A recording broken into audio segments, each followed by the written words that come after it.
Olá, queridos. Hoje no Bíblia Todo Dia, a gente vai dar início no livro de Ezequiel. Ezequiel, capítulo número 1 até o capítulo número 3. Lembre-se, leia primeiro a porção das Escrituras que você vai ter o melhor aproveitamento desses vídeos, tá bem? No capítulo número 1, ele dá uma introdução, a palavra de Deus, ela introduz então sobre esse homem de Deus chamado Ezequiel.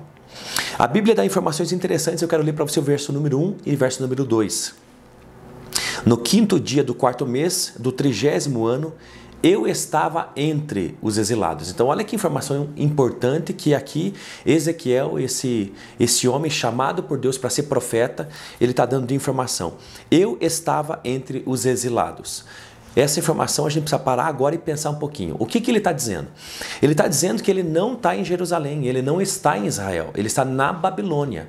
Ele foi levado cativo como um prisioneiro e ele está aqui entre os exilados, tá bom? Ele está na Babilônia, entre os exilados. Então, olha que coisa mais interessante. Ezequiel, ele profetiza da parte de Deus e quando você for ler esse livro, você tem que entender que Ezequiel, o profeta, ele está na Babilônia. Tá bom? O contemporâneo dele aqui é Jeremias e Jeremias está em Jerusalém. Tá bom? Então Jeremias está em Jerusalém e Ezequiel está na Babilônia porque ele está entre os exilados. Tá bom? Já houve, esse é o segundo exílio que há em Israel. O primeiro exílio foi quando a Babilônia veio e capturou algumas, matou diversas, né? E capturou algumas como Daniel, tá bom? E aqui é o segundo exílio. Então eu estava entre os exilados, junto ao rio Quebar. Os céus se abriram e tive visões de Deus. No 5º dia do mês, já no 5º ano do cativeiro do rei Joaquim. Então, ele está exilado, está na Babilônia, e quando ele dá essas informações do reinado de Joaquim, então a gente determina e estabelece de forma detalhada, estudando a história, que é o segundo exílio, tá bom? Vai ter 3 exílios, né? 3 formas, tempos que a Babilônia, através de Nabucodonosor, vai até Israel, especificamente Reino do Sul, Reino de Judá, para capturá-los, tá bom? O primeiro exílio foi alguns como Daniel, o segundo exílio alguns como Joaquim e Ezequiel, e o terceiro exílio então a destruição completa de Israel, inclusive a destruição do templo. Então o contexto inicial de introdução aqui é esse.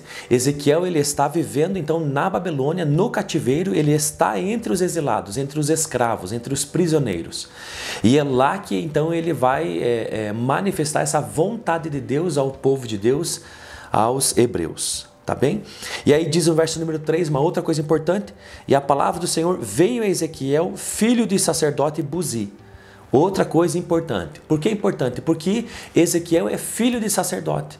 Então, naturalmente, o que Ezequiel se tornaria? Sacerdote. Mas Deus chama ele para um outro ministério. Tá bem? Que a gente vai ver ali no capítulo número 2. Então esse é o contexto, ele está então entre os exilados, no período do rei Joaquim, ele é filho de sacerdote, então naturalmente ele vai ser sacerdote, e ele tem uma visão, diz a palavra de Deus, e ele começa a ver coisas extraordinárias, os querubins, como diz o verso número 5. Tá bom? Do 5 ali até o 13, 14, essa é a visão que ele tem a visão de querubins, de 4 seres viventes, e de forma maravilhosa desses seres. Tá bem?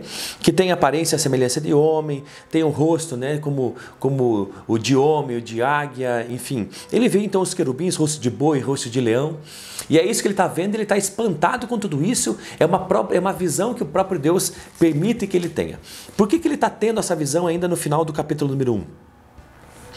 Porque ele está tendo a visão da glória de Deus. É aquilo que diz o verso número 26. Sobre a abóbada acima das suas cabeças havia algo semelhante a um trono, cuja aparência era de safira, e sobre esse trono estava sentado alguém que parecia um homem.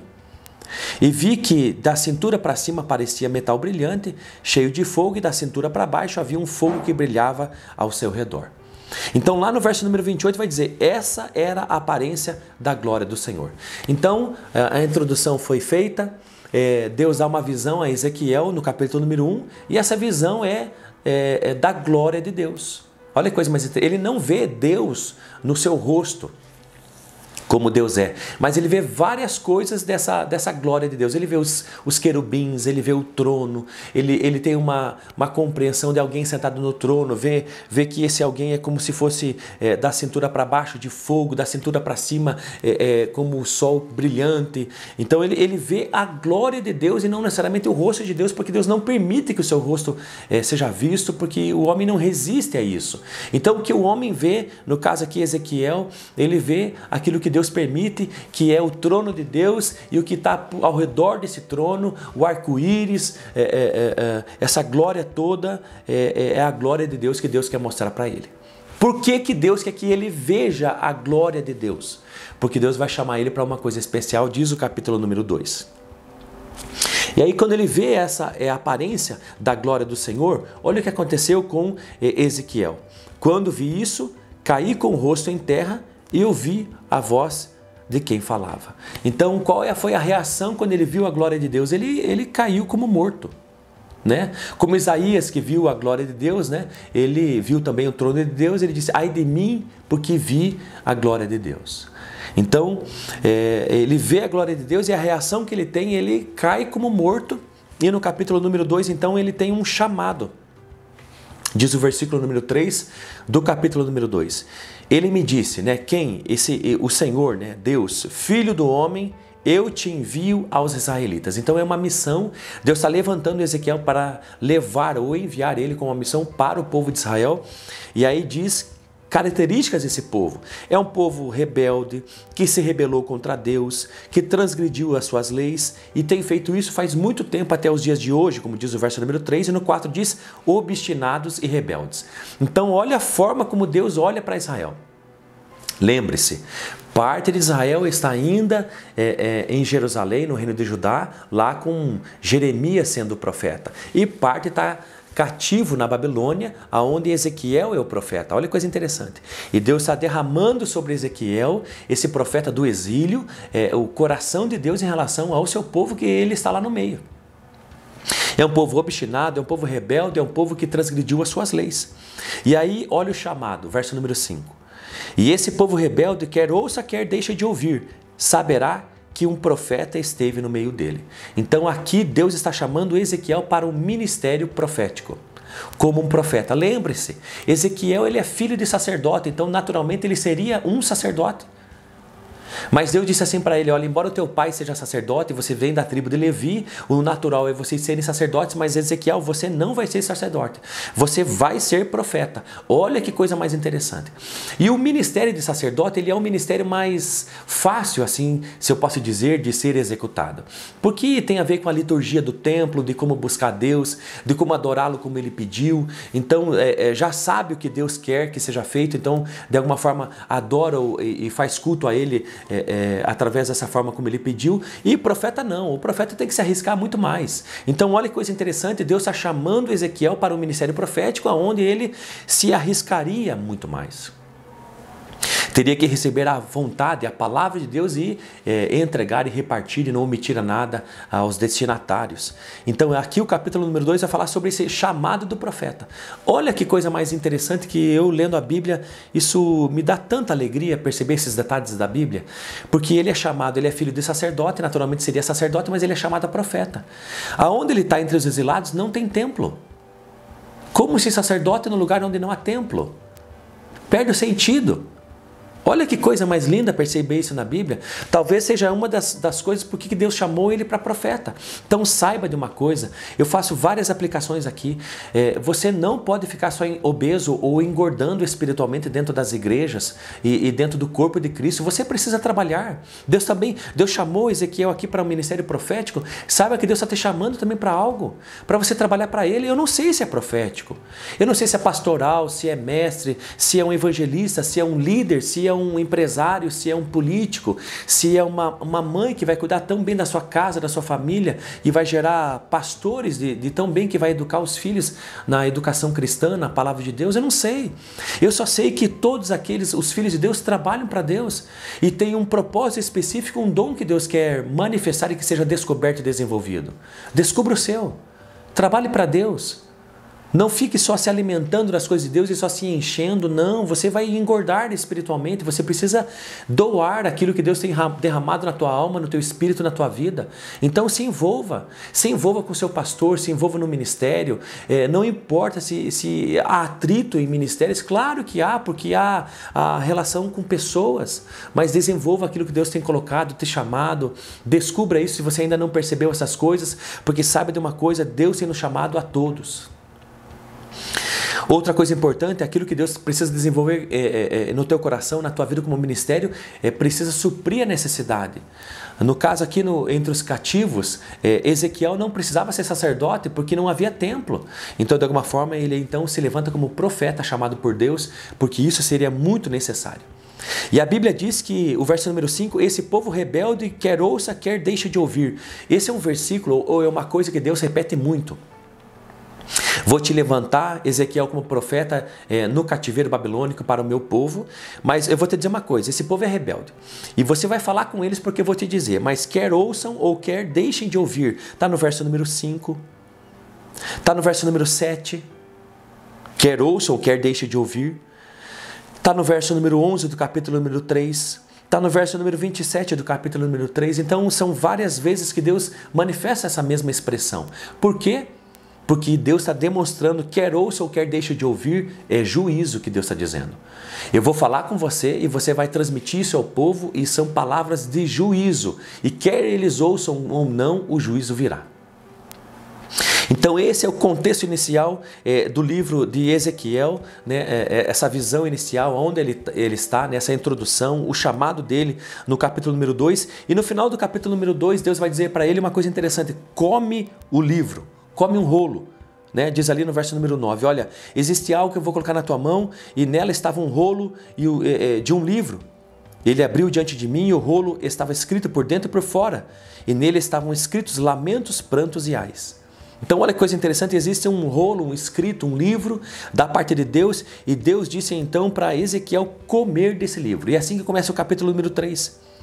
Em seguida ele me disse, filho do homem, como que o achares? Aliás, come o que achares. Come esse rolo e vai e fala à casa de Israel. Então, você que tem um ministério profético, você precisa estar percebido desse segredo aqui para ser um profeta de Deus. Os profetas de Deus têm visões, os profetas de Deus ouvem a Deus, os profetas de Deus, eles têm revelações de Deus, eles veem coisas que os outros às vezes não veem, mas uma característica do ministério profético e dos profetas de Deus é comer o rolo, é comer o livro, é comer a palavra de Deus. Como que pode ser um profeta, ou melhor dizendo, desenvolver um ministério profético sem comer as escrituras, sem comer a palavra de Deus? Então, sabe de uma coisa, você que tem um ministério com Deus, você tem que comer esse livro. E se você tem um ministério profético, muito mais. É isso que Deus disse a Ezequiel, olha, pega esse livro e come. Por quê? Porque eu vou levar você a falar à casa de Israel. Então, muito daquilo que Deus vai ministrar, revelar, nos dar de visão, nos mostrar aquilo que a gente precisa dizer aos outros, ao próximo, à igreja, ao anjo de uma igreja, uma família, uma pessoa, alguém que é um desconhecido na rua, tem a ver com a gente comer as Sagradas Escrituras e gravar ela no nosso coração. Você precisa entender essas coisas, você que é pastor, pregador, você que é um mestre, você que é um evangelista, saiba que os ministérios, os dons específicos de Deus que Ele nos dá através do Espírito Santo, se faz necessário a gente comer as Escrituras e colocá-las no nosso coração, senão não tem como.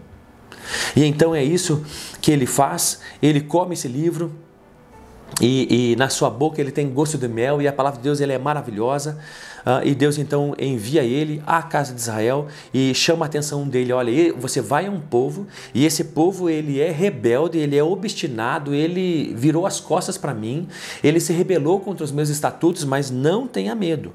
Não tenha medo do que eles vão falar, não tenha medo do que eles vão te cercar ou te oprimir, não tenha medo das suas palavras e se você for preso ou você for falar com pessoas de coração duro, não tenha medo. Aquilo que Deus colocou no teu coração, não tenha medo de executar. Ainda que você vai entregar o recado para uma pessoa de coração duro, uma pessoa rebelde, uma pessoa miserável, pecador, não importa. Não importa. Não tenha medo daquilo que Deus pedir para que você faça. Efetivamente, faça. E então termina o capítulo número 3, de alguma forma, Ezequiel tendo essa visão naquela região ali, né, do rio Quebar, mas então ele vai até efetivamente aonde estão todo o povo e ele fica morando entre eles, e diz o texto, durante 7 dias permaneci atônito ali no meio deles, diz o verso número 15 do capítulo número 3. Então ele já teve a visão, já recebeu o chamado, ele aceitou. Deus diz, não tenha medo, o povo é de coração duro e obstinado e rebelde, mas olha, come esse livro, e porque você vai falar com o meu povo, e eu vou te dar o recado, e quer eles ouçam, quer não. E ele vai, ele está sabendo de tudo isso, e ele está ali atônito, reparando e prestando atenção no estilo de vida e no dia a dia desses exilados de Israel que agora estão na Babilônia. E de novo no verso número 23 do capítulo número 3, o final do capítulo, de novo ele tem a percepção da glória de Deus, Deus se manifesta a ele, e a glória do Senhor estava ali como uma glória que vi junto ao rio Quebar, diante disso caí com o rosto em terra. Então de novo ele tem uma visão da glória de Deus, porque de alguma forma agora Deus vai trazer palavras para ele, e ele vai começar a se manifestar como profeta efetivamente. Deus diz para ele, entra na tua casa, fecha a tua porta e se amarra com cordas e te prenderão com elas e não conseguirás fugir do meio deles. Então Deus está dizendo, olha, ficarás mudo e não os repreenderás, pois são casa rebelde. Entretanto, quando eu falar contigo, abrirei a tua boca e você falará com eles. Então Deus está dizendo para ele, ó, veio a glória de novo de Deus para ele e disse, ó, talvez você seja perseguido por causa disso. Você não vai ser elogiado ou ser valorizado pelo povo, porque você vai falar com eles palavras duras que eu quero que você diga. Mas saiba de uma coisa, quando eu colocar as palavras no teu coração, não fecha a tua boca, fale. Ezequiel, fale. Quer eles ouçam, quer eles não ouçam, falem. Porque saiba, eles são casa rebelde e precisam ouvir. É assim que termina o capítulo número 3, de novo Deus dizendo essa expressão, quer ouça ou quer não ouça, porque Deus vai vir com juízo e vai colocar essas coisas dentro dos ouvidos, do coração, da boca de Ezequiel, para ele falar com essa nação de Israel que está exilada na Babilônia.